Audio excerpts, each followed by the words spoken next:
Dans la création de notre tanuki, nous allons avoir un point primordial, le point le plus important, c'est le bois mort en lui-même. Je vous conseille de sélectionner des bois morts avec du mouvement, avec de la texture, craquelé, fissuré, etc., etc. Je vous conseille d'utiliser des bois morts durs, durs comme la pierre. Des bois morts, quand vous tapez dessus, ça résonne et vous sentez que dans le temps, ça ne va pas pourrir. Donc, il faut utiliser des bois morts de Yamadori. N'utilisez pas de bois morts que vous achetez en aquariophilie. Les racines flottantes, toutes ces choses-là qui sont de couleur marron d'ailleurs. Même si vous mettez du liquidagine, ça va blanchir, mais ça ne va pas fonctionner. J'ai déjà fait les essais, ce n'est pas très concluant. Donc, utilisez des bois morts exclusivement, de préférence de Yamadori, puisqu'ils seront durs, avec de la texture et un naturel grisé qui va être très intéressant. Une fois que vous avez votre bois mort, bien entendu, il va falloir le préparer. Le préparer avant la mise en œuvre. Donc, une des meilleures préparations, c'est, s'il vous reste un peu d'écorce, il va falloir écorcer pour enlever tout le marron de partout. Et ensuite, l'idéal, vraiment l'idéal, le top du top, c'est de sabler le bois mort. Une fois que vous allez sabler le bois mort, toutes les petites particules vont s'en aller et vous allez obtenir un bois mort de cette couleur-là, un peu beige rose. Et au bout d'une saison, avec le soleil et la pluie, vous obtenez un bois mort grisé naturel. Là, il n'y a pas de liquidagine. Ça, c'est la couleur naturelle d'un bois mort dans la montagne.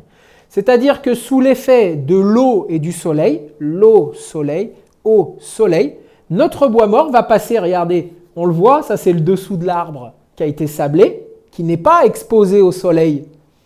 Et bien vous allez passer d'une teinte beige clair à une teinte grisâtre. Donc petit à petit, votre bois va être parfaitement coloré. Vous pouvez également, au-delà du sablage, si vous le souhaitez, afin de protéger la partie qui est en permanence en contact avec l'humidité, c'est-à-dire avec le substrat, vous pouvez résiner à l'époxy. C'est-à-dire que dans un bac, vous faites un mélange de résine époxy et vous venez juste tremper, par exemple sur celui-là.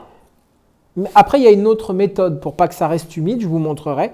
Vous pouvez tremper, par exemple, jusqu'ici, jusqu'en dessous, toute cette zone-là, dans l'époxy.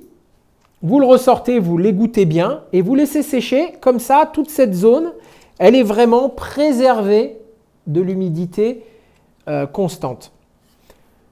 Je vais vous montrer tout à l'heure un autre tanuki qui a été fait il y a très longtemps, avec un bois dur. Ça fait 15 ans et le bois n'est pas pourri. Et pourtant, je n'avais pas résiné à l'époxy. Je vais vous montrer que sur un tanuki comme celui-ci ou comme les autres, si on veut que ici ça dure, d'abord on mettra une cale en bois pour fixer l'arbre dans le fond du pot, on verra ensemble tout ça. Et les premiers temps, vous n'êtes pas obligé de faire toucher le substrat à ce niveau-là. Tant que vous créez l'arbre, tant que vous cultivez l'arbre, il n'y a pas d'importance. Le jour où vous voulez exposer l'arbre, parce qu'il est prêt, il est magnifique, là oui effectivement, vous allez, donc déjà le racinaire d'origine se tiendra tout seul, et là éventuellement oui vous rajouterez un petit peu de substrat avec de la mousse autour, et ça paraîtra tout à fait naturel. Mais vous n'êtes pas obligé de laisser tout le temps cette partie en contact avec l'humidité. Quand bien même vous le feriez, ça va quand même durer dans le temps, parce que, comme je vous ai montré, j'ai choisi un bois mort qui est parfaitement dur de partout. On est sur un bois mort de Yamadori, donc quasiment presque imputrescible dans le temps. Voilà un petit peu ce que j'ai à vous dire sur le choix du bois mort en lui-même, sa préparation au niveau de l'écorçage, des jeans, éventuellement du sablage, etc., etc. je vous parlerai ensuite donc, de la mise en œuvre, c'est-à-dire la réalisation du tanuki avec la création de la saignée, la mise en place de la veine, etc., etc.